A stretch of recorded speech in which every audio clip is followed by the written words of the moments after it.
Okay, everyone, I think we will get started now. So welcome, everybody. We're really happy you're here for the launch of Oxfam's new report, Climate Finance Unchecked, which we're launching, as many of you know, 1 week before the annual meetings, which are taking place here in DC next week.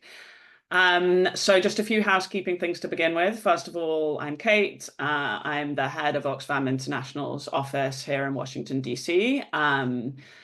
So I lead the advocacy that Oxfam does, the Oxfam Confederation does with both the International Monetary Fund and the World Bank Group.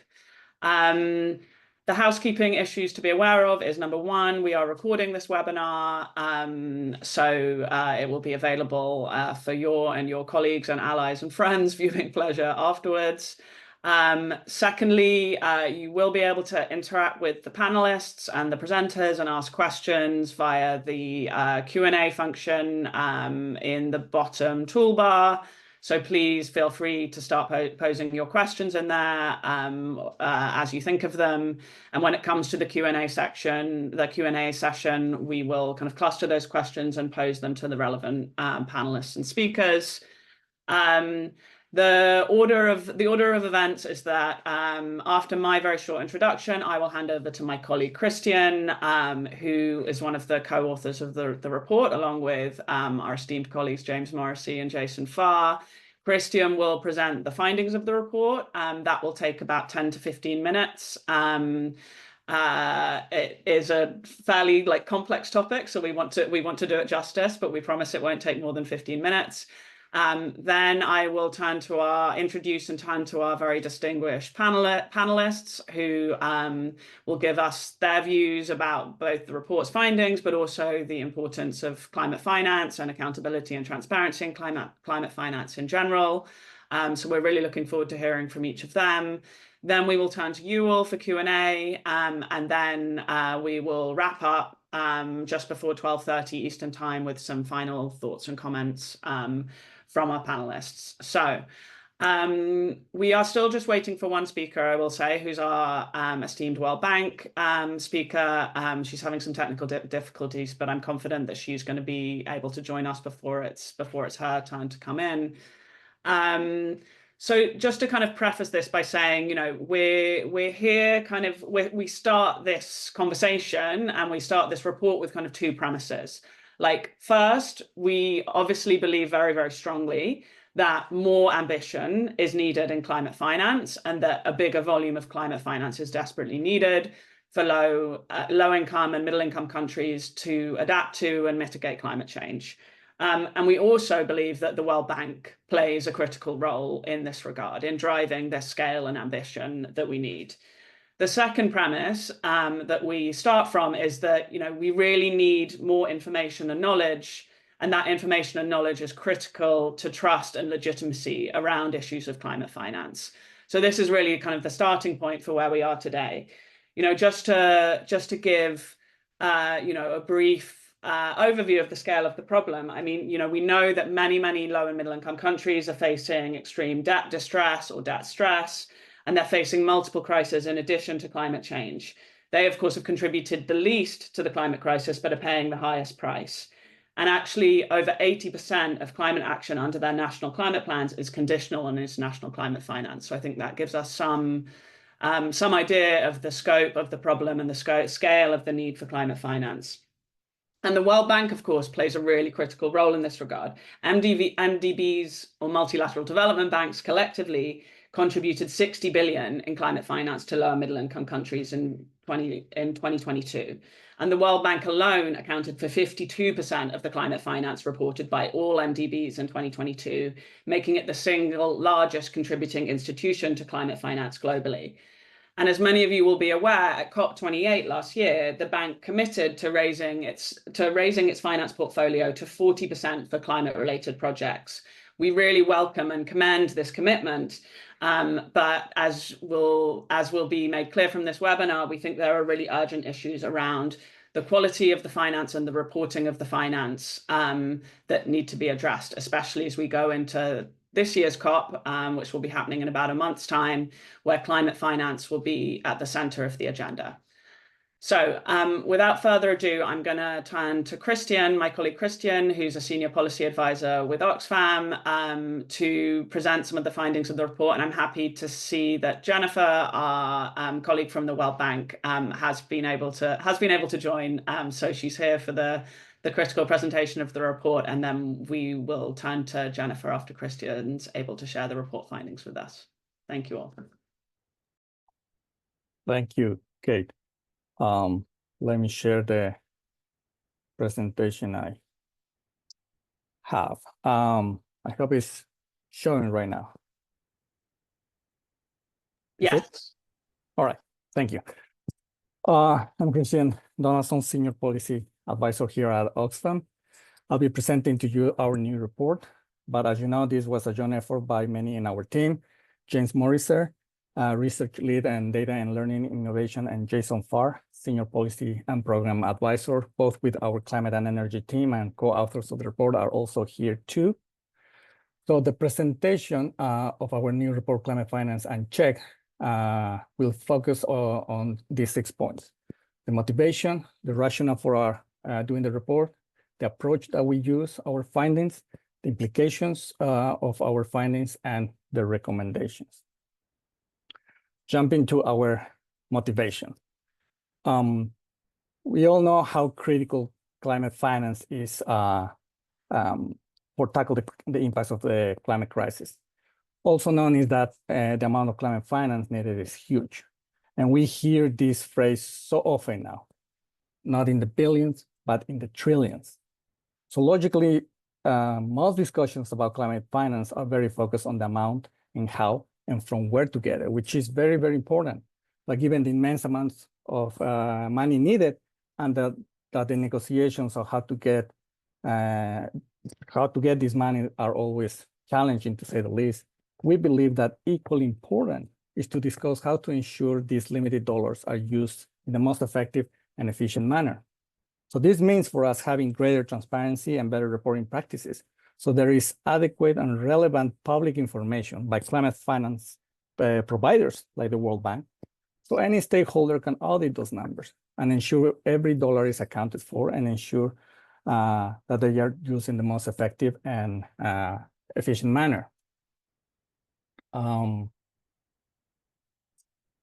terms of the rationale, well, first, our previous report, An Accountable Accountant, set out to replicate the bank's climate finance based on the bank's public available information and following the MDB-Jones methodology for climate finance. But in trying so, we found that the bank's disclosure on reporting practices on its climate finance offered very little project-level information to justify those claims. So at the end, we could not verify about 40% or 7 billion of what the bank has claimed as climate finance in one fiscal year. So in response to our report, the bank has stated that they have now a corporate commitment to better track climate impact, shifting from financial commitments or what they call input to an impact-based approach.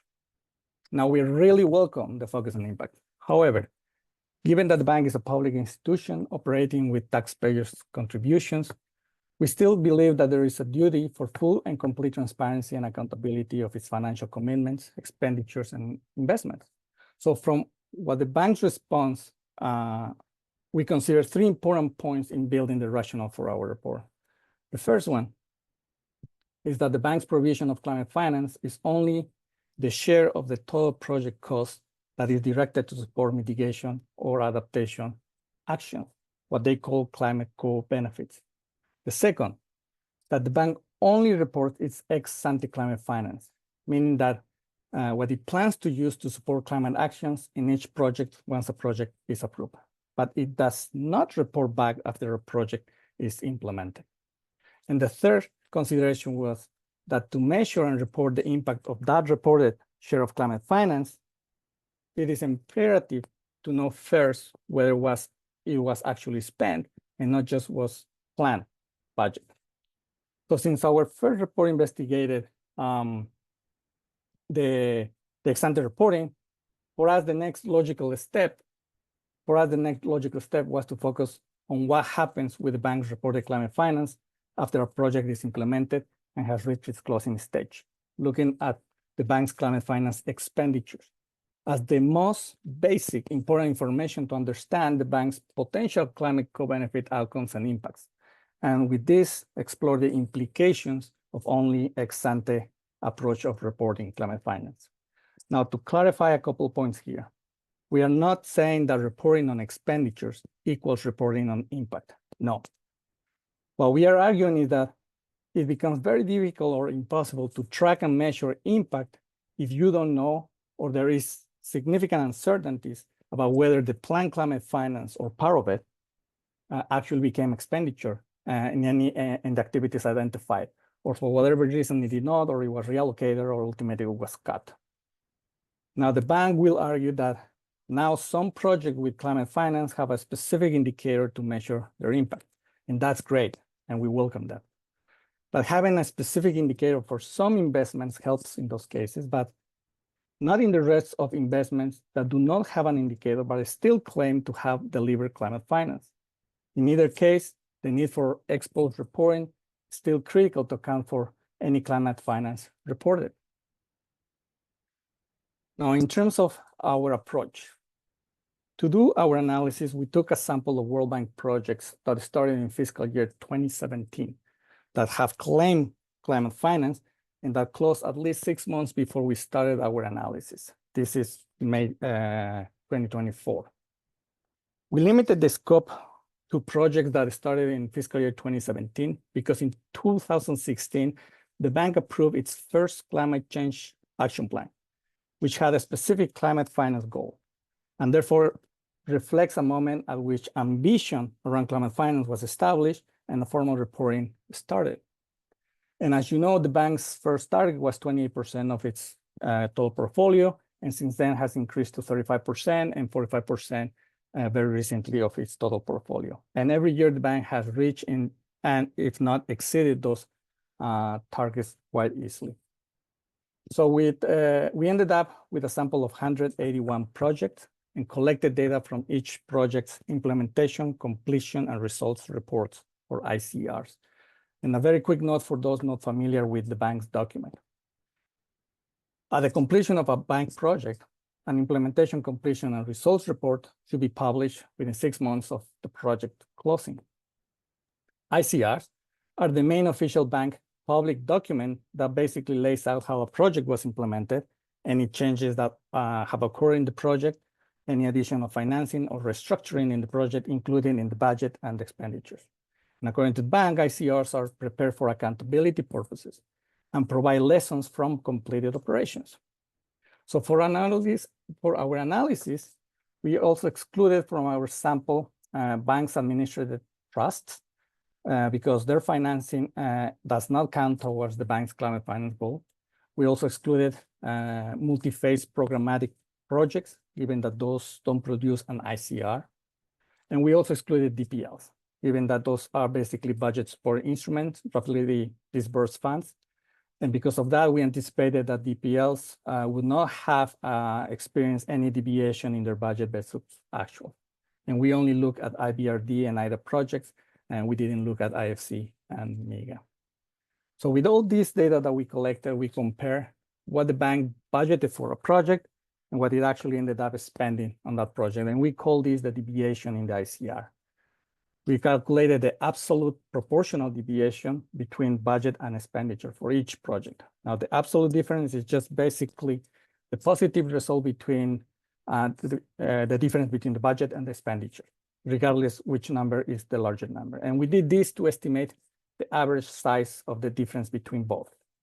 And also to address the factor that cases of potential under and overspend across different projects could cancel one another out when we look at across the sample or across the portfolio.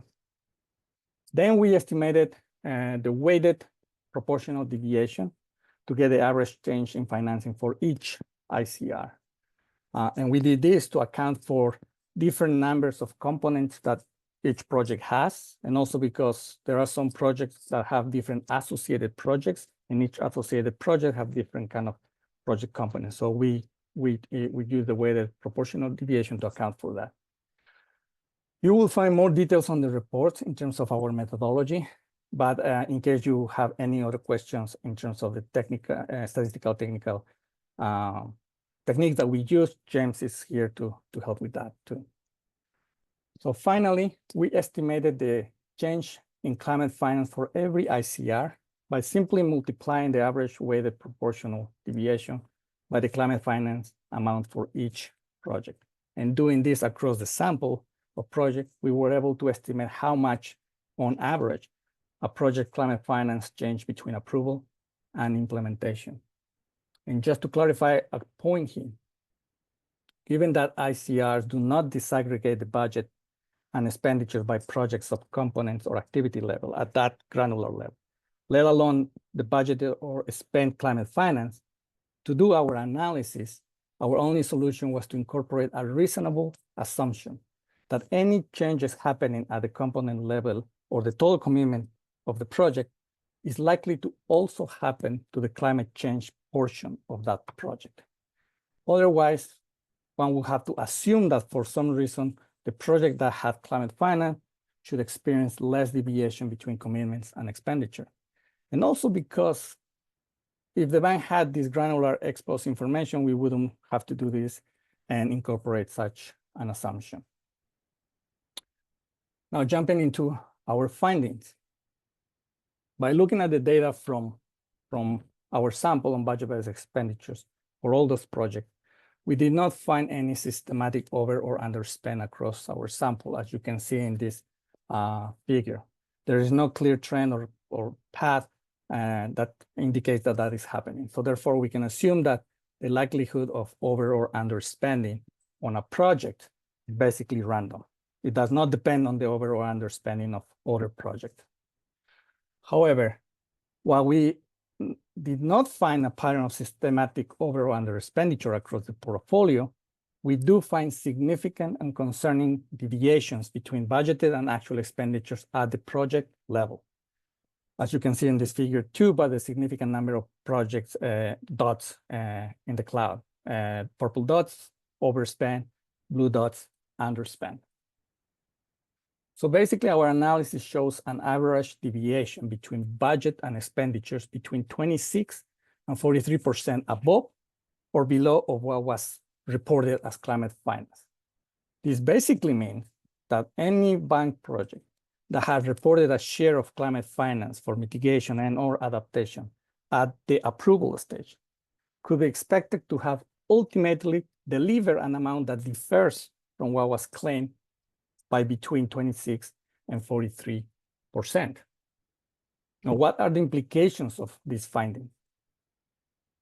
So basically, our analysis of budget versus expenditures of bank project demonstrates a serious flaw of the current approach of only assessing and reporting climate finance based on what a project aims to do, and not assessing and reporting whether those planned climate finance activities and figures were actually spent on the identified activity. And there are two main reasons of concern for of this only ex-ante approach of reporting. The first, projects change over time for many different reasons, including due to budget changes, and that's normal. But this means that some climate finance activities in the project could have been removed or revised in such a way that ultimately no money was spent or claimed on a claimed climate finance component, subcomponent, or activity, without this ever being reported. Yet the project would still have claimed the same percentage of climate finance out of the total project of the cost when the project was approved. The second reason of concerns that we have is that when reporting ex post project budget, the bank does not indicate which activities are climate finance or how much those activities or climate finance activities cost and how much is actually spent on them. Instead, the bank provides only the total amount budgeted at the project total component and their final expenditure. So the quality of even that data is quite inconsistent as described in the report in more details for what we found.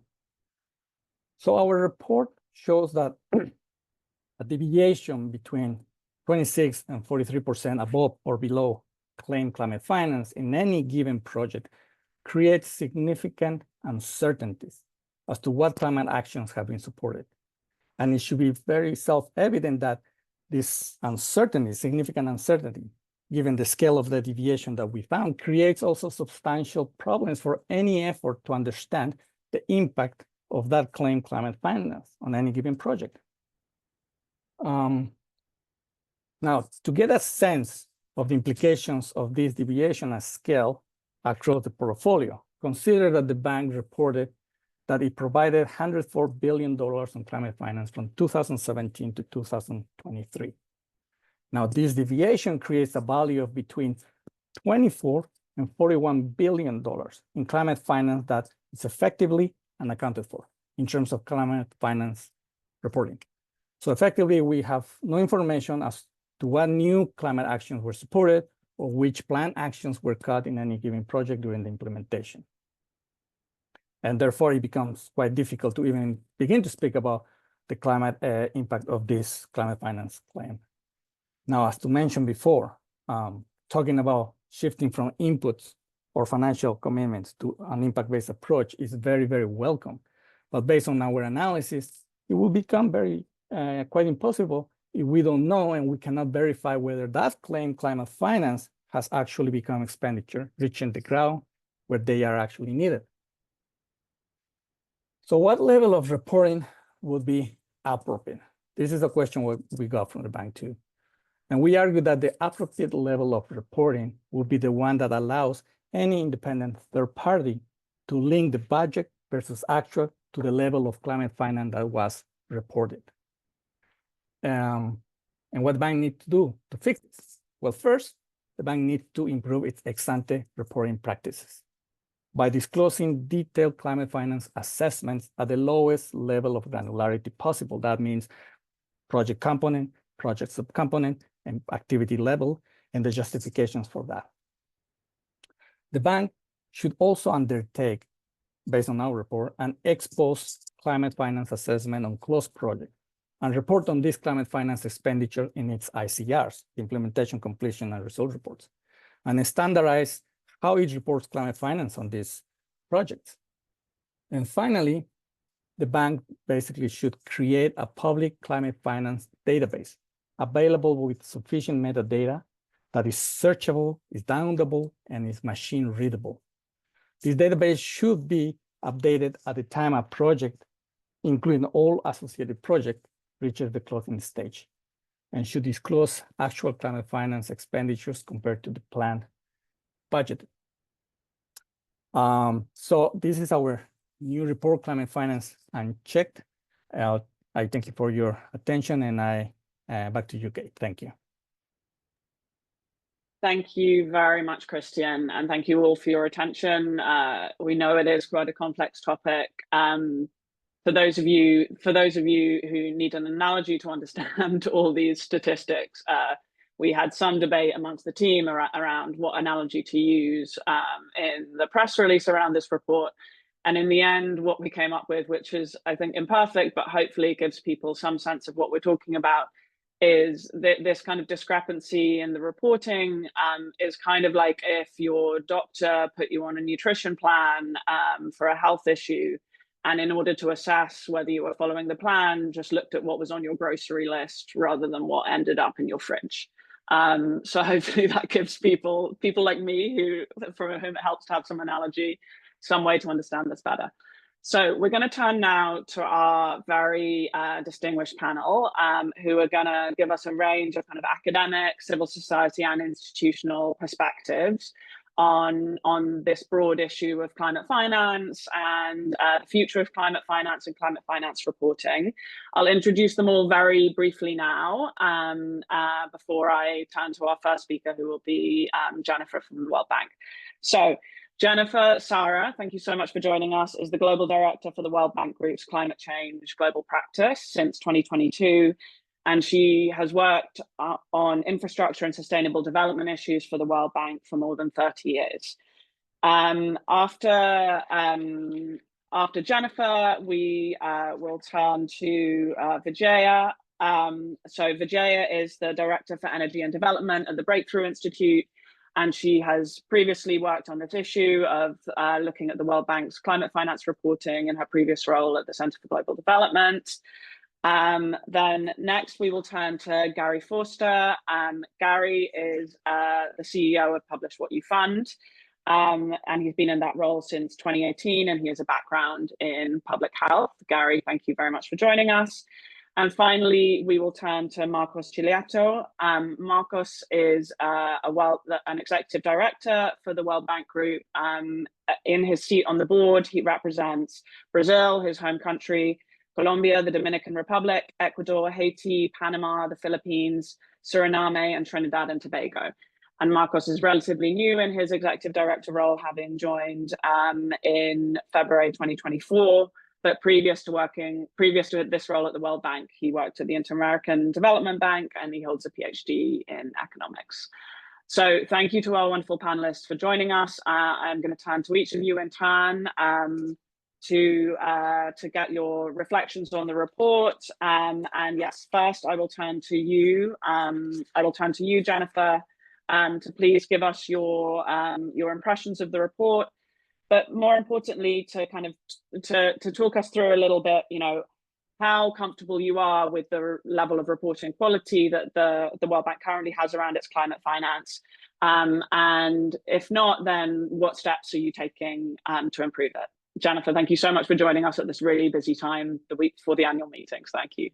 No, thanks so much, Kate. And I'm really delighted to be here. Thanks for the opportunity to participate in today's discussion. And Christian, thank you for a really nice presentation of the report. I want to start by acknowledging and welcoming the engagements we've had with your team at Oxfam. As you were preparing this report, when the first draft, we sent a number of comments and engaged with you at different levels. And we agree how critical this report is. The timing's perfect, climate finance, as we get ready for COP29, the climate finance COP, and the new collective quantifiable goal that we're hoping to see delivered at this COP. At its root, the point you raise is really an important one. We track and report climate finance ex ante, that is at the board approval stage. But what happens to World Bank climate finance during implementation? I think that's the gist of what your report is about. So we do recognize that right now, our current reporting tells us how much of our financing supported climate action, but it does not give us a complete picture of the results or eventually the outcomes of these investments. And that, we agree, the piece of that puzzle is absolutely critical. And that's why we are beginning to track how our operations are building the resilience of people and communities against climate risks and reducing emissions from key transition sectors. And there it's really, really important, especially when we look at the resilience of communities, to zero in and say who are the most vulnerable communities to the impacts of climate change, and how do we zero in and target our investments. So for example, you'll see the types of projects we're making in Bangladesh. We're supporting crisis preparedness, the Pacific Islands expanding catastrophe insurance, Ghana supporting energy sector reform. And I hope that you saw this morning, we just released our new corporate scorecard. And many of these have gone live. And so we invite you also to look at this. But this focus on results will help us and countries better understand what works and could be scaled and replicated, but also at the same time, what doesn't work and what are the course corrections that we need. And it also helps signal the opportunities for private sector investment and mobilization of more climate finance overall, not just from the World Bank, from domestic resources, from other public and private sector.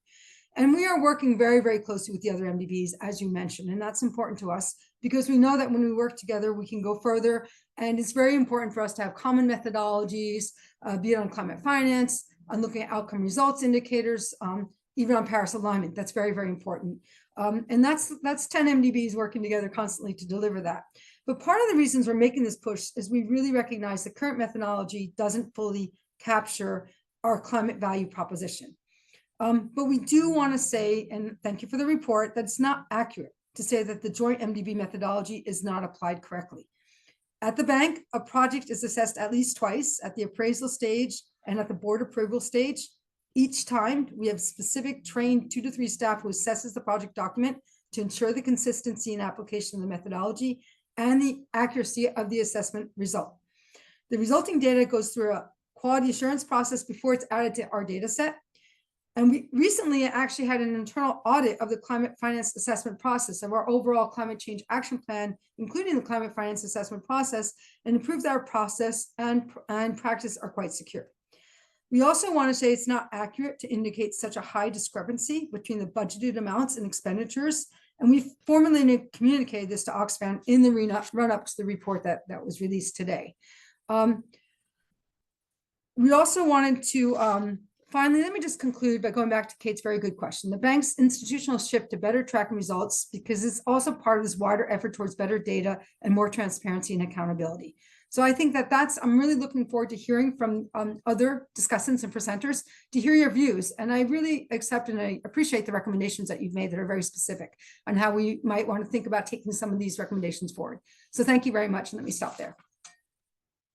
Thank you very much, Jennifer. And yes, we've really, really appreciated the openness of your team. I know that James and Christian and Jason were in very regular contact with them. So we've really appreciated that cooperation and their comments that have been given throughout this process. So thank you very much. I think that is a very good practice to follow, and we're grateful for it.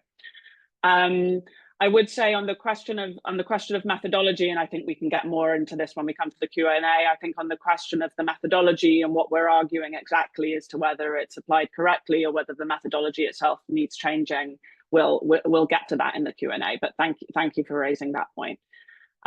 So Vijaya, I'm going to come to you. And yes, so really interested to hear from you as someone who has also looked into these issues and looked into kind of reporting practices at the World Bank around climate finance.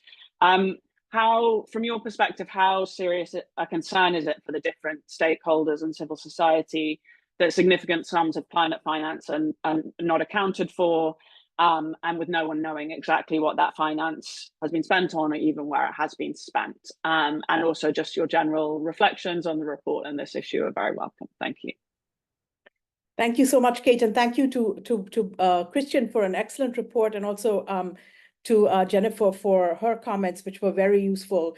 I think many of us in this climate finance space are very interested to see more transparency from the World Bank and from the other MDBs. It is very hard to know from reading top line statements and published documents what the calculations are that are underlying the top line numbers. You know, where are these data coming from? Where are these expenditures numbers coming from?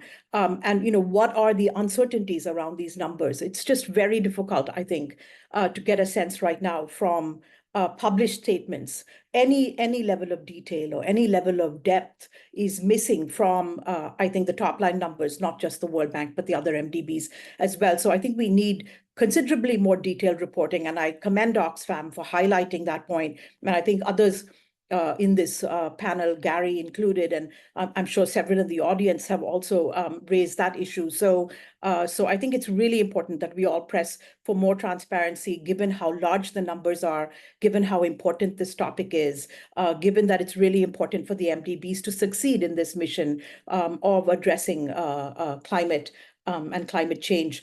On the report itself, I think the question about ex ante versus ex post really important. I think it would be really interesting to really important to see more ex post data.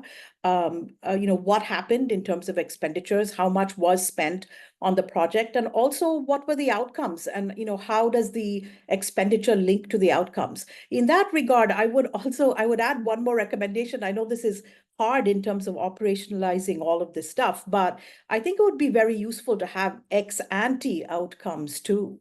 So, you know, if projects actually sort of suggested both ex ante expenditures and what the projected outcomes might be, it would be a lot easier to judge than the ex post data. You know, what actually happened in terms of expenditures and what actually happened in terms of outcomes. And this would also prevent goal shifting, which I think can sometimes be a problem when we don't have ex ante assessments kind of built in, or pre-commitments rather built in to the project documents. I think in terms of the spending variation, interested to know more about why the bank's numbers on that are different than Oxfam's numbers. But if we take Oxfam's numbers, and I found the methodology to be quite clear, it would be useful to know why these variations are occurring. And, you know, some of it could be due to efficiency gains, which is a good thing. Some of it could be due to delays or other types of things. And I think we could learn from what those variations are, you know, why they occur. Can we prevent them? And, you know, are there ways to kind of manage the overspending problem to the extent that that exists? Again, you know, difficult to know from kind of the data that we have. And I think you all have done an admirable job of trying to pull together whatever information there is that is available. On the DPLs, Christian mentioned DPLs. By my count, they are almost 25% now of spending. So that's a real problem in terms of measurement. Very difficult to tease out, I think, what climate outcomes are and what amounts of expenditures are going to particular climate targets within DPLs. And DPLs are just, they've become quite significant. And so I think that's something for the bank to think about in terms of how they're going to measure outcomes of these DPLs and how in particular climate outcomes are going to be teased out of these sort of overall fairly lumpy types of financial programming. Finally, I'll say one more thing and then I'll stop now and maybe add some thoughts at the very end. I do think there is a gap between the operationalization of the bank's common principles, which I think are very good. So the joint MDB action plans and the common principles for tracking climate finance, I think are very clear. And they give you a very clear sense that you need to trace causality. You know, what is the reason for doing this particular intervention? What is the chain of causality for why this intervention will mitigate climate or mitigate emissions or will help countries adapt? And then, you know, what's the outcome and what is the proportionate financing? The common principles, I think, do a very good job with that. The problem which Christian finds, and I have also found in my analysis of the climate portfolio, is that in the project documents, often there's very little of this. And in some cases, projects that are tagged with climate don't have any analysis of why or what the causal chain is in terms of how it will help address climate. You can infer it, certainly, but you know, it would be good to have it explicitly in every project. So I think it really comes down, a lot of this comes down to operationalization. And finally, just one brief thing, I would like to see the bank evaluate its climate portfolio. You know, I would like to see an IEG evaluation of the climate portfolio. I think that would be really helpful for those of us who are interested to know where these dollars are going, how they're being spent, and so on. So with that, I'll turn it over back to you, Kate. Thank you so much. Thank you so much, Vijaya. And yes, to emphasize as well that you know, the findings of this report took many months to pull together. As I said, Jennifer's team at the bank were very helpful and cooperative. But just to emphasize that, you know, we had a team of 3 people, you know, expert researchers, one of whom has a PhD.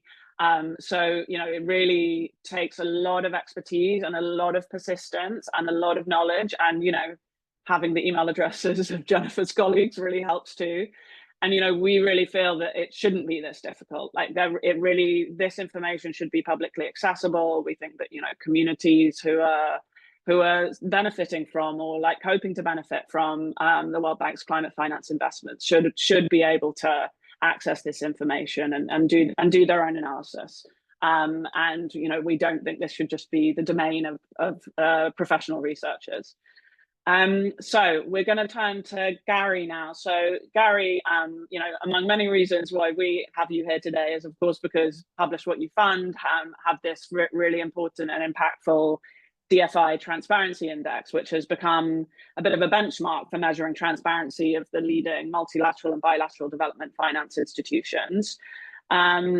So can you, and I know that actually the bank rates actually reasonably high, I think, on your transparency index. So it would be useful to hear you reflect a little bit on what you think have been some of the best practices in transparency at the DFIs and how you rate these issues in your index. Thanks, Gary. Yeah, thanks, Kate, and hi, everybody. Firstly, congratulations to the Oxfam team for the World Bank for engaging so meaningfully with them. And as always, you produced a report that takes very complex issues and you've laid them out very clearly with clear, practical recommendations. We all appreciate that. Look, it's a fair question. We run 2 indexes, 2 rankings of global organizations. We run that focuses on aid agencies, which also includes the World Bank. We run another which focuses on development finance institutions. The World Bank does reasonably well in both of them. So the question is, in light of your findings around these transparency problems, how is it that we are still classifying them accordingly? And we love questions like this. Look, the short answer is we don't currently look at climate in isolation within our indexes. Okay, so if an institution is lacking, we look at the whole portfolio of these institutions, their transparency across them. We then provide lots of analysis, and you'll see on our website on the 2 indexes for the World Bank, there's a whole bunch of really clear recommendations on the things they need to do. But we're not looking specifically at climate projects. So they might be compensating with better data, better information on other projects. And that might go some way to explaining. I'll talk in a moment about what we are planning to do on climate finance transparency. But in the meantime, in our last DFI Transparency Index, the World Bank came 4th out of 9 sovereign development finance institutions. It scored 65 out of 100, so there's still plenty of work to do.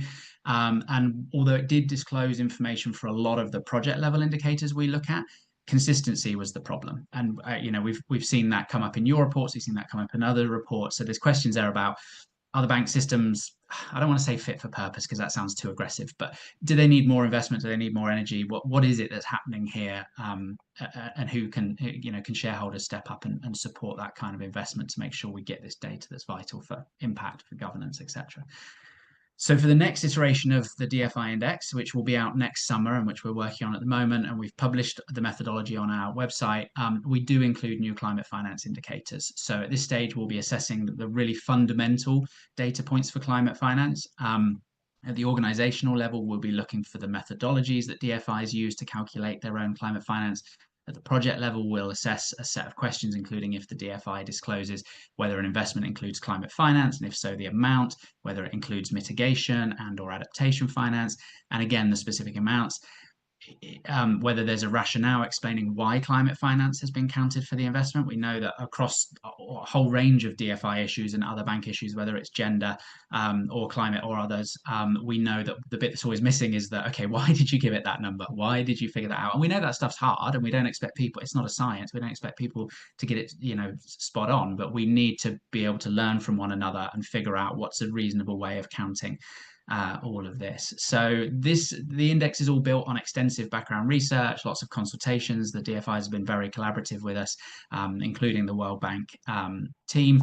For the 2027 index, sorry to look too far ahead, but in 3 years, we're going to add even more. So we'll do more outreach, but there we're going to really start to look at issues like maybe like GHG emission reporting, climate related impact, climate risk.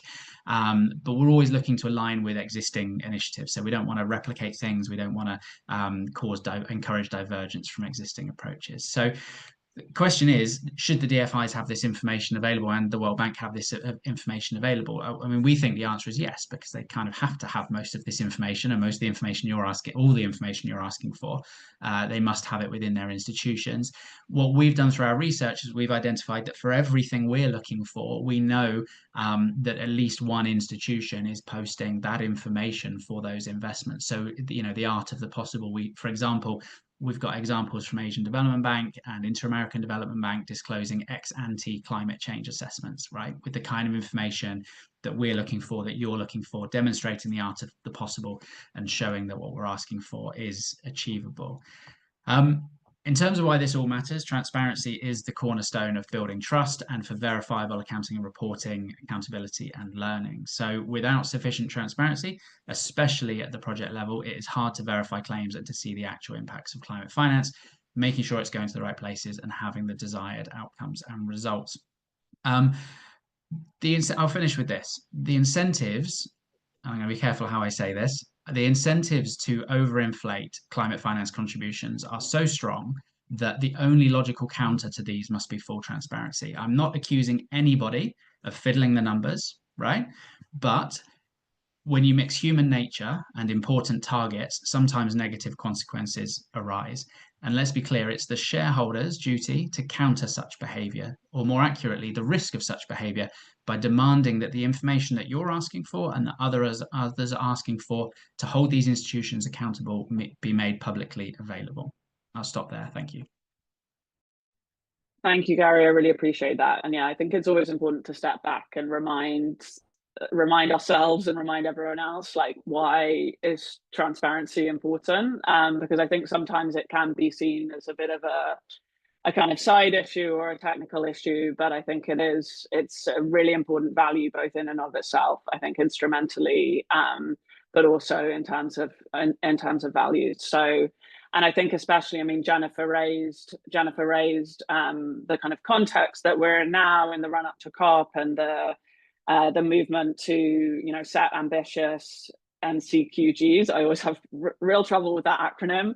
And I think, you know, making sure that we can be confident in the numbers that are set and are then reported on under those goals and all our other climate finance related goals is really key.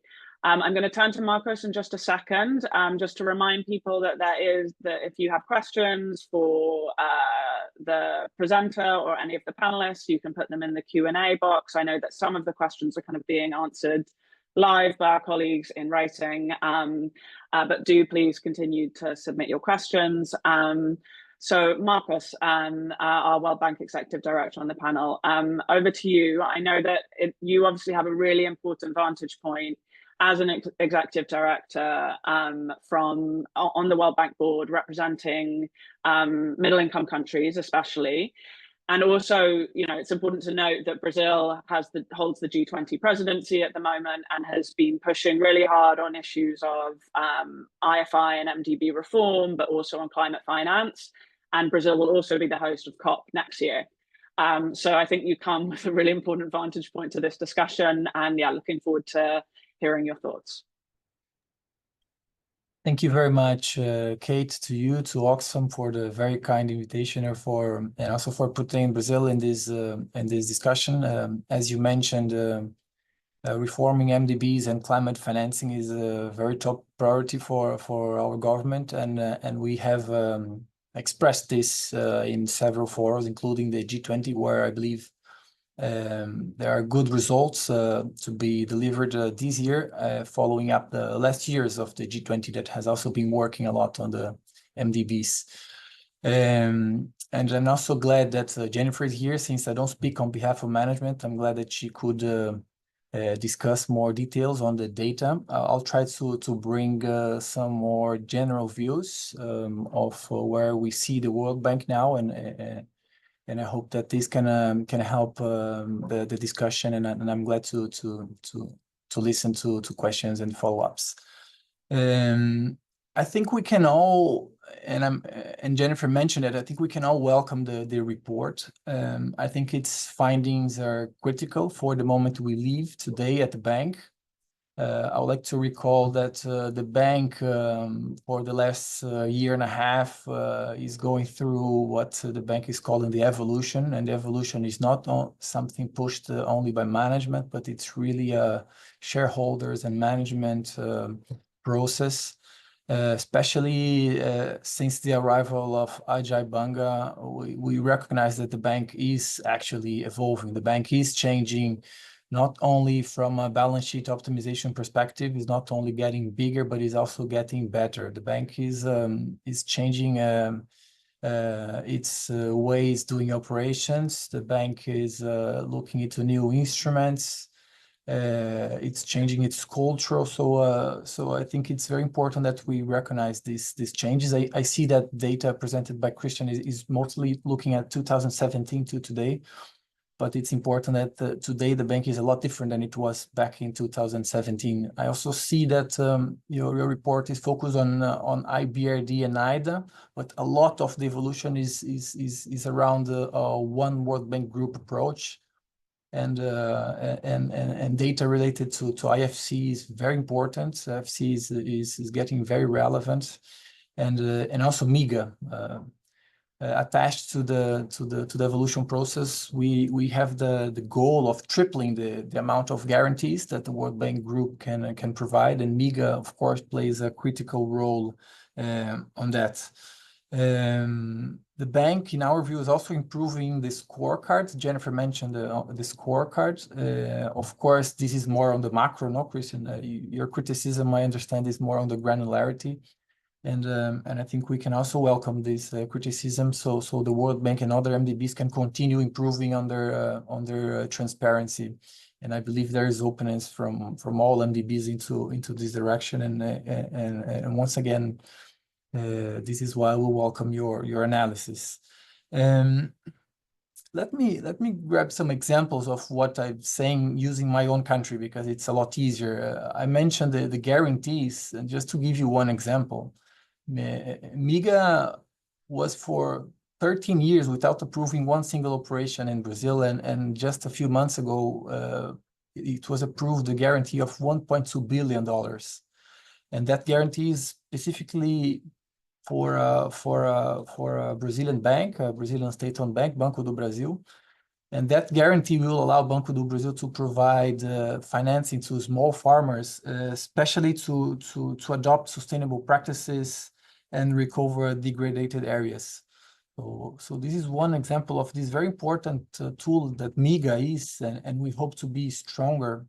So I would really insist that in the future you try to incorporate data from MIGA, because guarantees it's an extremely efficient way of using capital of the World Bank Group. It's a way to leverage a lot more financing. And in line with that, also with Banco do Brasil, we are now negotiating an additional $400 million. That will be through IBRD, but this would be specifically to work with something that is very important to Brazil today, which is financing bioeconomy practices, recovering forests, which is a huge topic for us now, and low carbon agriculture. So I'm really confident that you will see a lot of improvement in this area. And I could mention another $1 billion project that we will be working this with our National Development Bank. This will be specifically for decarbonizing value chains in industrial value chains. So there is a lot that the bank is doing, and Brazil is hoping that the bank can be a great partner on that. One more word that I'm not sure how exactly your report can capture this, and is the fact that the bank is moving from this project to project approach to what we call the multi-phase programmatic approach. And it's not very easy to identify all the financing this type of new approach can mobilize. And I think it's a challenge I put to you to the future, to how can you adequately measure all the additional financing and the additional impact that when you build a programmatic approach you can deliver. I see that you are very interested on seeing the project to project and the granularity, but think on how can you also understand the programmatic approach that the bank is doing. We are confident and we hope, we expect that this can increase impact, can increase local capacities on how to execute, how to design projects. And we are hoping this can increase coordination among MDBs, but also private financiers. And we also hope that this could increase cross-border externalities, something also very difficult to measure. So I think with this last challenge, I would conclude my remarks. And once again, thank you very much for the kind invitation for bringing Brazil to your discussion. Thank you so much, Marcos. Yes, you mentioned the World Bank evolution, which I think is a really important context for this. Those in the audience who aren't aware, the World Bank has been going through this process of evolution, aiming to become both a bigger and a better bank. Many of us in civil society have been tracking this process and really pushing for the kind of actions that we want to see. And especially as Oxfam, this is something that the issue of transparency and accountability is something we've been really pushing for. Yes, we want to see the World Bank, be able to channel more finance for development and climate goals, but we also want to see it do so in a more accountable and transparent way. And I think this is kind of one snapshot of how we're trying to kind of push on this front. Christian, I'm going to come back to Christian briefly to answer a couple of the questions that came up about the report itself.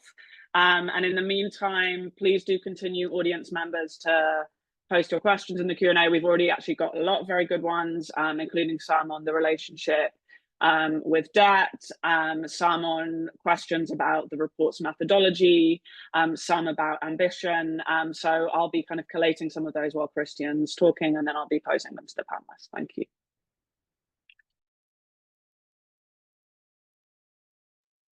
Okay, thank you, Kate, and thank you, Jennifer. Thank you, Vijaya, Marcos, and Gary for your comments.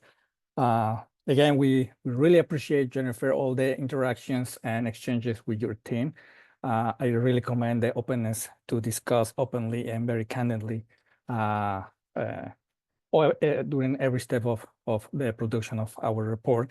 And as always, we can agree and disagree, but that's the spirit of the dialogue, right? And try to move all of us in the same direction. So I'd just like to comment on a couple of aspects. The first one, because it's just in my recent memory, Marcos, yes, I totally agree on the multi-phase programmatic approach is another instrument, and it could be very useful because going project by project is not always as fast or efficient. It could help, but it's as you mentioned, I mean, we are having problem to identify and details of at the project level. That is exponentially even larger when we talk about more complex instruments like programmatic, multi-phase programmatic approach. So it's going to be a challenge that we are going to see how we are going to take on that and see how we can look into them. But it certainly is going to be a challenge. We are not saying that are not important instruments, but again, as Gary mentioned, transparency is the most important aspect to take into account to understand whether something, an instrument, is being effective or not. And we are going to continue nailing down that nail in terms of we need to have better reporting on any instrument, including DPLs, as Vijaya mentioned. DPLs are a growing instrument that in the portfolio of the bank, they are very fast disbursing instruments, but it is quite difficult to understand the linkages between what the prior action of a DPL is doing and the causality on a strengthened policy or on institutions in a country. And again, we need to improve all that aspect of the transparency and the reporting practices to understand better these instruments and see and learn from them. That's totally agree. On the point of the One World Bank, IFC and MEGA, of course, we would love to get data from them, but it is almost impossible. On our first report, we reach out to IFC and ask them, can you give us all the data that you have on your projects that you have claimed climate finance? And they say no. And we say, why? And they say, well, client confidentiality. So when we talk about the private sector, we are really facing a very, very big wall there. And we need to do everything we can from the decision makers at the board and management to unveil that, because it's important. The private sector has an important role, but we need to understand where the money is going, how the money is being justified. So again, transparency on IFC and MEGA is very limited. So we need to improve it more and more. One point that I'd like to clarify, Jennifer, that you mentioned. In our report, we are not saying that the NDB methodology is not applied correctly. We actually, even in our first report, what we did is take the NDB joint methodology as it is, and we tried to replicate it. We didn't pass any judgment whether it's doing well or not. We just tried to replicate it, and as we did in this report too. What we are saying is that what the problem is in the way that the bank is reporting how that methodology is applied, how the justification of an activity component of component project is, sorry for the redundancy, is justified as a climate finance. That's what we're saying. That information is not there. Judges also said very clear. There are big broad statements in the project document that doesn't link to what or it's not clear how it links to the activity. And as Vijaya also had a very interesting question, why these variations are occurring? What are the lessons learned from this variation? This is exactly what we are trying to address with this. Variations or changes in a project are normal. They always happen. Projects are complex activities that changes always will happen. What we are arguing is that we need to report and justify and understand why those changes are happening. And if we have budgeted something and we claim something as a climate finance and change happened, then we need to report it and say, okay, this amount didn't go out because whatever happened, a change in the project side, but we replace it with this. And we need to make a sense of those numbers because climate finance are very critical. There are very limited resources at this moment. Christian, wrap up, please. Yes, sorry. And well, with Gary, totally agree on everything. There is one of the common thing that we see is the inconsistency. The consistency is a problem. When looking into the data, we find several cases of inconsistent data. Some sources say something, other sources say other thing. The standardization is critical. So totally agree with that. I'll leave it there. Sorry. Thank you. Thank you, Christian. Those were important clarifications. So first, I'm going to pose a couple. There's a few questions in the chat where I think Jennifer is the most appropriate respondent, and I also want to give Jennifer opportunity to come back in. So there's a couple of very good questions in the chat around the kind of asking really whether the bank is going to change how it does things. So, for example, Henrique in the chat points out that the bank measures and reports on its own performance, which potentially creates a conflict of interest, and asks, can and should the bank do better in terms of reporting, especially given that, as another questioner points out, the bank's lending also contributes to ongoing debt issues for some countries.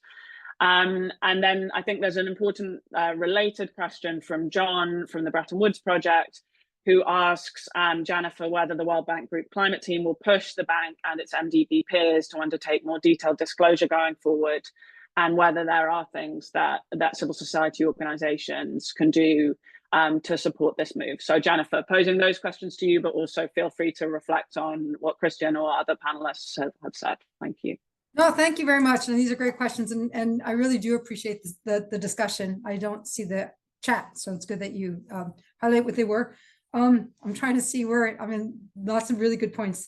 I'll just start with the questions you just raised and then work my way back to, I wanted to respond to Christian and Gary, Vidalia, and Marcos. Marcos, also, thank you so much for expanding the horizon to what we're also doing with IFC and MIGA, because I think that's really important. And we, as we talk about, you asked the climate change group, we really try hard to have a World Bank group climate change group and an MDB climate change group. As you know, the climate heads were WhatsApping each other constantly. So it's really important for us. Will we change at the bank? I do think the question about this reporting, I think our move to reporting outcomes is a huge game changer. So I do think there is that change. In terms of what I understand you're saying is that you would like to see also, will we disclose? I guess it's not a question of so much, when Christian, you're raising that and the points of Eladia as well, saying, how do we assign different criteria? How do we measure ex ante the climate co-benefits, as we call them? Mitigation is a bit more straightforward than adaptation. And then how do we disclose these? And so for us, if it's really that issue of how do we share more broadly, because I know internally, we actually have such a rigorous methodology and we get challenged by teams all the time. We actually, in the climate change group, we feel we're very, very granular, very, very conservative, and we actually get criticized for that because we think it's so important for us. And I think on the adaptation, it's good to remember how we do actually the adaptation more than the mitigation, because what we really have to do on the methodology is to look at what the project outcomes activities are, and then how they would address climate change vulnerabilities. So what is the project's development objective? And this is both in the climate change benefits methodology calculation, but now with Paris alignment, it's a huge game changer, right? You look at the development objective of the program that's trying to achieve. Is it being achieved in a low emissions trajectory? But on the adaptation side, is it building the adaptive capacity and resilience of this project to the communities. Is the project itself resilient, and are the impacts of the communities benefiting? And so we need to set out the climate change vulnerability context of the project. You have to make an explicit statement of the intent to address this identified vulnerability as part of the project, and that should be reflected and is reflected in the PAD. And then we articulate clearly what are the direct link between project activities and the project's objective to reduce vulnerability. So that's the ex ante analysis, and there's this very small summary in the PAD. Paris alignment is also very detailed, but we have, of course, the question is then how much more the disclosure we can have of the details we do in a way, a lot of negotiations with the teams. And I think that's Gary's point about this incentive that we want to always do more and you know, I guess to over-report. And in fact, that's the opposite. We in the climate change, we really want to make sure we care. We really, really care about reducing emissions. We care about the impacts of climate change. And so when we do this ex ante, and Marcos's point that we're looking at a universe of projects from 2017 to 23, including during the period of COVID, right? Now we're seeing the climate shocks and the climate whacks are coming at such a degree we never expected, right? And so you're right. Maybe, you know, when we're looking at the ex ante methodologies, there is a point now. Sometimes a whole project can be completely erased because we're not expecting this major, you know, catastrophe, climate event to happen. So I think these are really, really good points and good conversations. And I think, again, I say reporting to outcomes is going to be really, really important, because you might have at the beginning of a project, assess a community that might be not so vulnerable to the impacts of climate change. And then 4 or 5 years later, you realize that there's been a huge, significant climate impact and a different outcome than what is expected. So we look forward to continued conversation about this. I do want to say also that IEG, we do have external people. IEG is external to the banks, so they do external reporting. So that was one of the questions as well. It's not just us self-reporting, but reporting there. Let me stop there. I hope it addresses some of the questions. Thanks. Thank you so much, Jennifer. It reminds me, I also wanted to raise the point that there was a good example from the issue of DPLs has been brought up a few times now. And there was a good example from John from Bretton Woods Project in the chat about the difficulty of assessing climate finance in DPLs as well. And John points out that they made an access to information request on this and are still waiting for a response. So I think it's important to note, you know, some of these, you know, we're very rightly bringing in, you know, other forms of World Bank financing or other World Bank financing institutions into this equation. But, you know, it's important to know that there are transparency issues, as Christian has also said, with those institutions too. So there are a few questions in the Q&A that are kind of about like the report itself and what exactly we were comparing. So I think I'll come to Christian to ask a question now. And Christian, you can feel free to bring James in if you prefer. Some of them have been answered a little bit in the chat, but I think it's also good to like verbalize some of these answers. So, for example, Joe from NRDC was asking about whether we're looking at just climate projects and whether we're comparing that to the deviations in other World Bank projects. And Petra from Recourse is asking about whether we've looked into some of the like qualitative issues with the selection of projects analyzed. So Christian, I don't know whether you want to come in on this or whether James, you want to bring James in. Thank you. I'll let James answer the first question about data, but on the question of where we look into qualitative issues for this project, no, I mean, we were trying to be very kind of straightforward in terms of looking at what a project has claimed as climate finance, and then look when the project was closed, the ICR, and look what exactly was spent on that project, and try to see what are the difference, and from that kind of extrapolate what will be the change on climate finance. That's a good question, and of course that could be a next challenge or next iteration in the future. Thanks, James. Apologies, Kate, could you just repeat the question very briefly? I was answering questions in the chat as it. Yes, actually, you've already done the work. So it's just, I know that you've answered some of these questions in the chat, but I think not everyone is following the chat. So I think it's good to kind of verbalize some of these questions. So I was really focusing on Petra from Recourse's question about whether we've looked into some of the qualitative issues, but then also Joe's question about whether we've compared the deviation in climate finance to deviation in non-climate projects.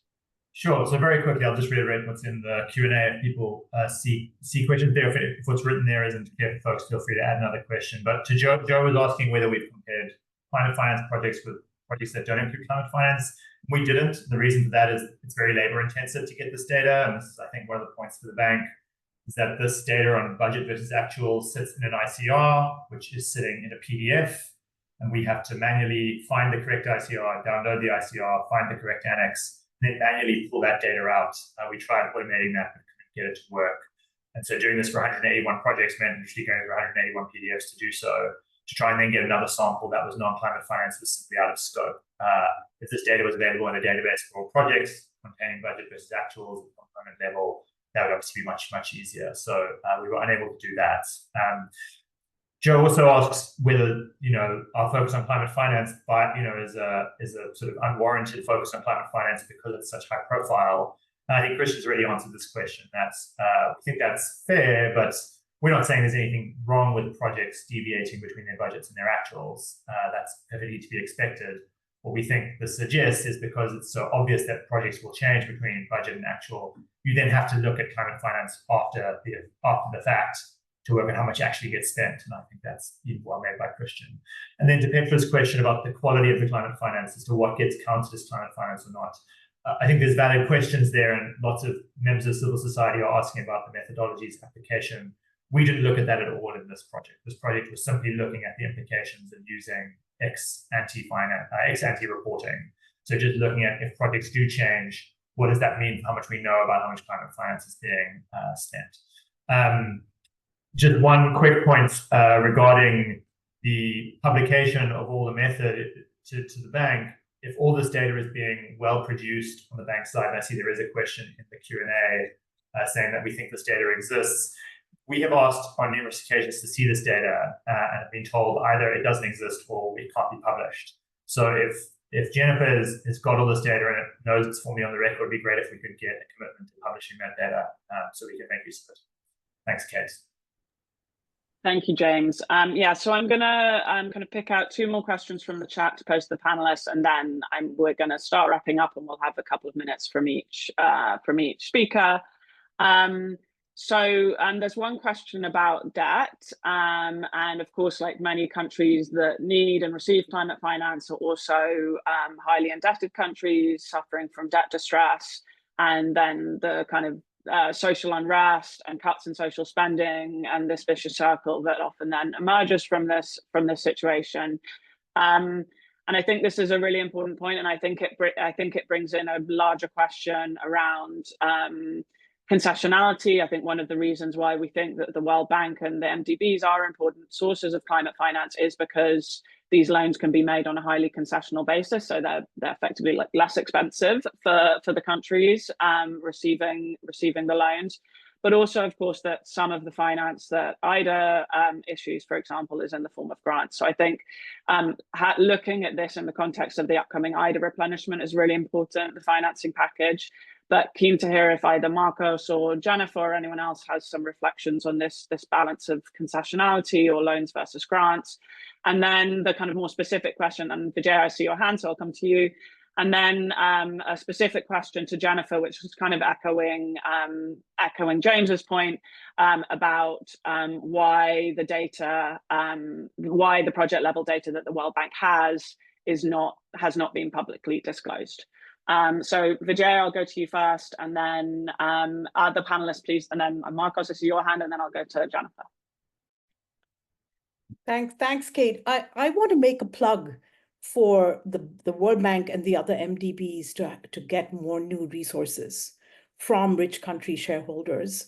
If we are calling for more climate spending and we are imposing, higher targets in terms of what the MDBs need to do on climate.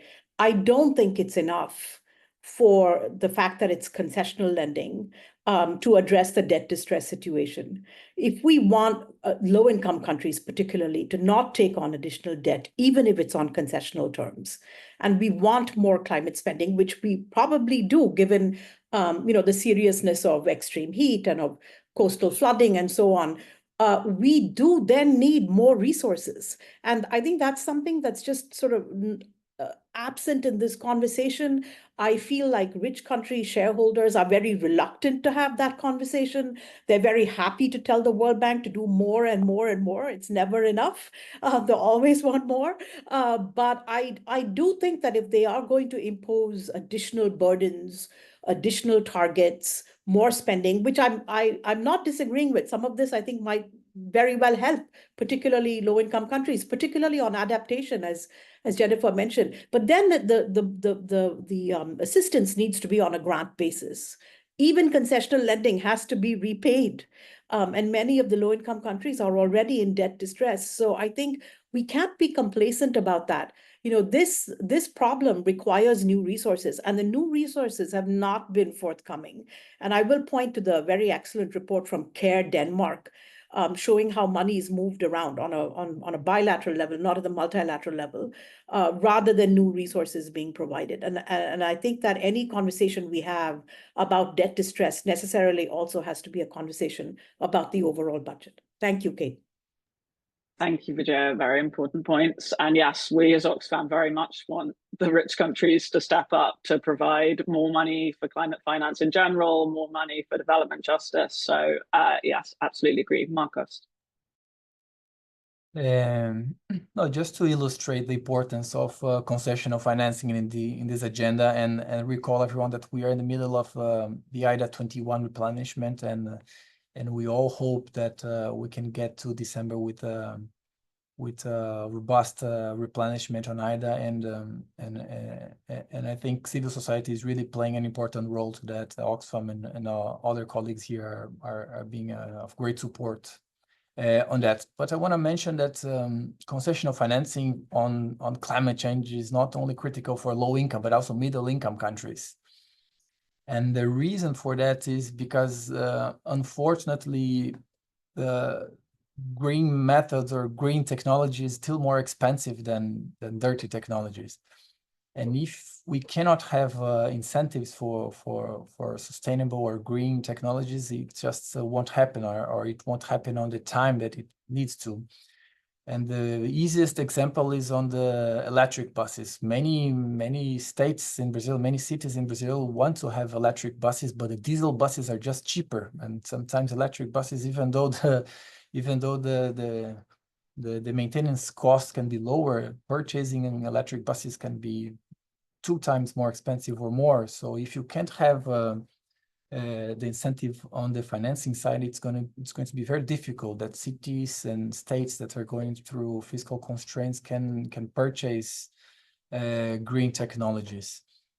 And the bank is trying to do that. I think the bank has advanced more on the low income concessional financing, but on middle income, it's still a way to go. Of course, developed countries, they need to step in on that. The bank has created what they call the Livable Planet Fund, which is a fund to bring concessional terms to projects that are under the so-called global challenges. Of course, climate is one of them, but I think this is a great challenge. How can we do more concessional financing? And the last word I would mention, Kate, is that especially Washington, where Washington was very well known in the 90s for being a place for the free market way, and I must say that I don't see anyone here saying that the invisible hand will lead us to a more sustainable future. I see across the aisle people agreeing that we do need policies, we do need incentives. Many are doing even green industrial policies, and I think on the knowledge side, it's also important that we once and for all recognize the need for that.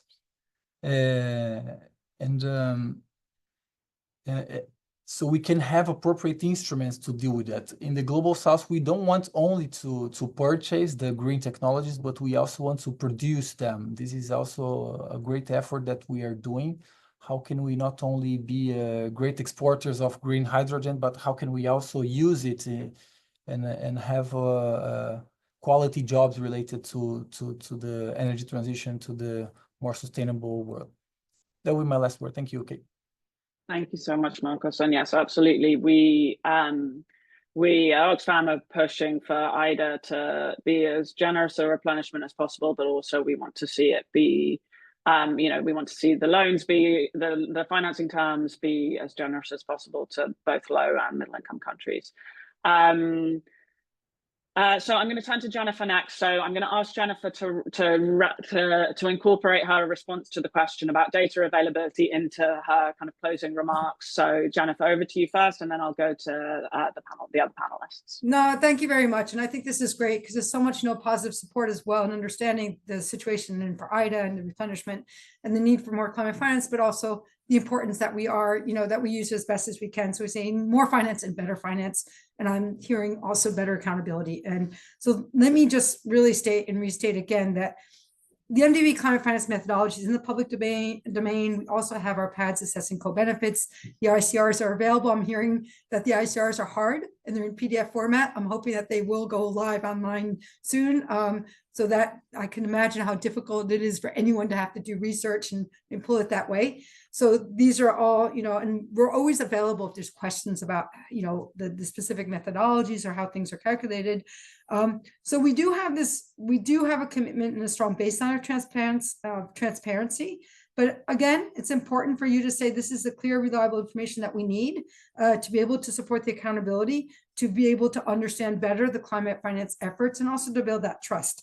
So we're reviewing internal procedures right now and templates.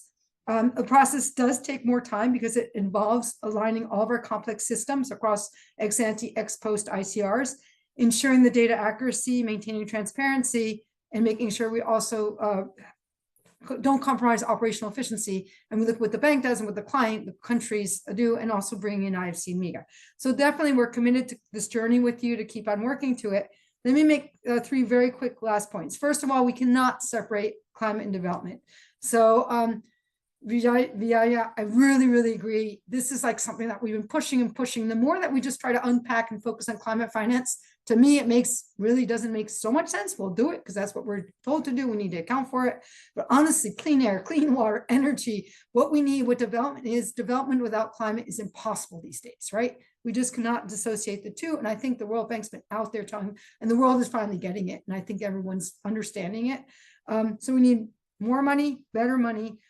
We need to leverage more, as Marcos says. How do we take the little amount of concessional finance we have to leverage more? And that's a commitment we need to make to work with domestic resource mobilization, public finance, other MDBs, private, into a big package with impact in countries, because that's what really matters. And finally, the last point on NCQG, the acronym that Kate doesn't love.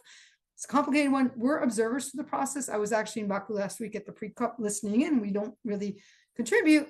There's a very interesting conversation. Who's going to pay? Who's going to benefit? How much they should pay? But there's a lot more conversation about the quality. How do we measure the greater impact that whatever we provide actually provides a greater impact? And from there, the MDBs all of a sudden get sucked in a little bit. We're being very, very careful to say, look, this is, we're happy to implement the funds that are given to us in the most efficient way, better to leverage the greatest impact. But we need to be careful too on the conversation.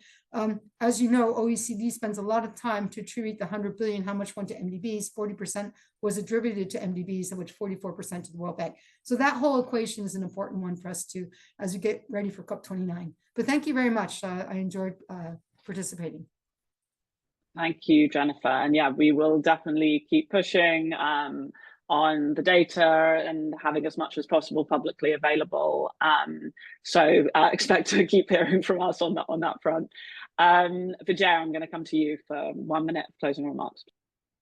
Thank you, Kate, and thank you to all of the panelists. I think this was a really useful discussion. I commend Oxfam again on pushing for more transparency. I think all of us in civil society need to do that in order to have the best possible outcomes for all of this spending on climate. I will say that I would like to see, at least from the outside, I think more attention, both from the MDBs and from the rich country shareholders on adaptation, because this really is very important for the bank's clients. They are the poorest countries in the world, and they don't emit very much. They're low emitting countries, but they bear the brunt. And I would really like to see a rebalancing of attention and portfolio, I think, towards adaptation, and particularly where, you know, there are enormous synergies between adaptation and development. Development is the core of what the World Bank does. And I think from a shareholder perspective, from looking at the bank's shareholders, I would like to see them pay more attention to adaptation. Over to you, Kate. Gary, coming to you. Yeah, thank you. Look, I think the thing that stands out to me from this conversation is the need to bring the One World Bank group together. All right, so we haven't talked much about IFC. You excluded IFC from your research, probably in large part because you wouldn't have been able to get the data that you would have needed to even start doing this analysis. You know, it's one World Bank group, except for when we're talking about transparency. Even the IFC's indicators on mobilization on the scorecard are not as transparent as all the other indicators that the World Bank is putting together. So I think there needs to be a discussion, and why it matters for the World Bank, of course, is because IFC, we understand, are asking for $4 billion out of IDA for the private sector window, which they will invariably spend on some climate-related activities, but we will not see the evidence. So we're taking money out of transparent IDA and we're moving it into non-transparent PSW. There's ethical, moral, and impact issues at stake there. We need to challenge IFC on its arguments around commercial confidentiality and client views. The work that we released yesterday, that we launched next Wednesday at an event, we've spoken to a lot of their clients. They do not share these concerns about sharing this data.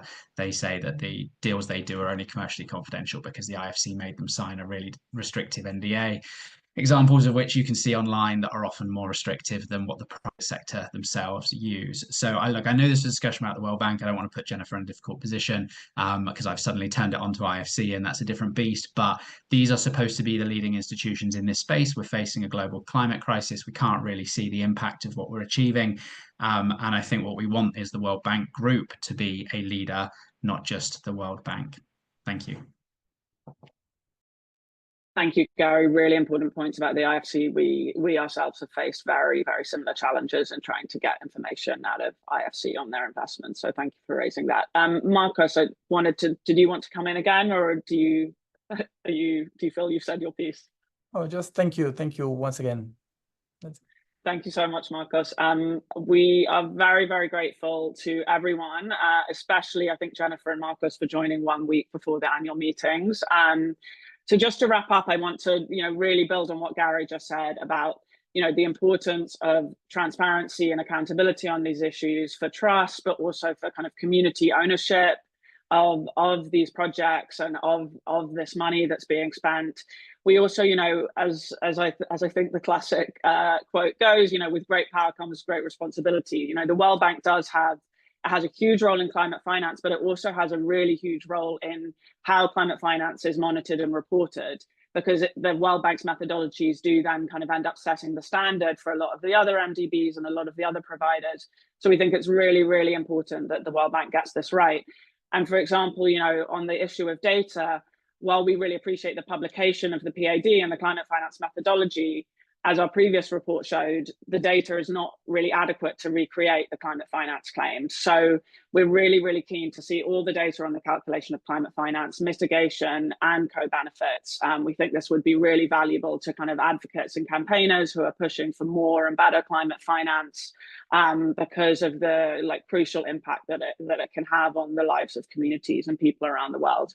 And, Jennifer mentioned the World Bank's just published its new corporate scorecard findings. And, this is part of a World Bank group effort towards kind of more radical transparency. And I think if you go and look at the corporate scorecard on the website today, there's lots of really great, there's lots of really great information there, and you could really dig deep into it. And we really want to see, as Gary says, we really want to see a one World Bank group approach to this and have this commitment to radical transparency really replicated across the institution. So thank you so much, everyone, for joining. I hope everyone gets a chance to dig into the report, and hope to see some of you in the corridors of the World Bank at the annual meetings next week. And let's hope we see some really ambitious commitments, especially from rich countries, stepping up on climate finance, development finance, etc. Thank you so much, everybody. Thanks, everyone. Thank See you, Goodbye. next everybody. week. Thank you. Bye-bye. Thank you.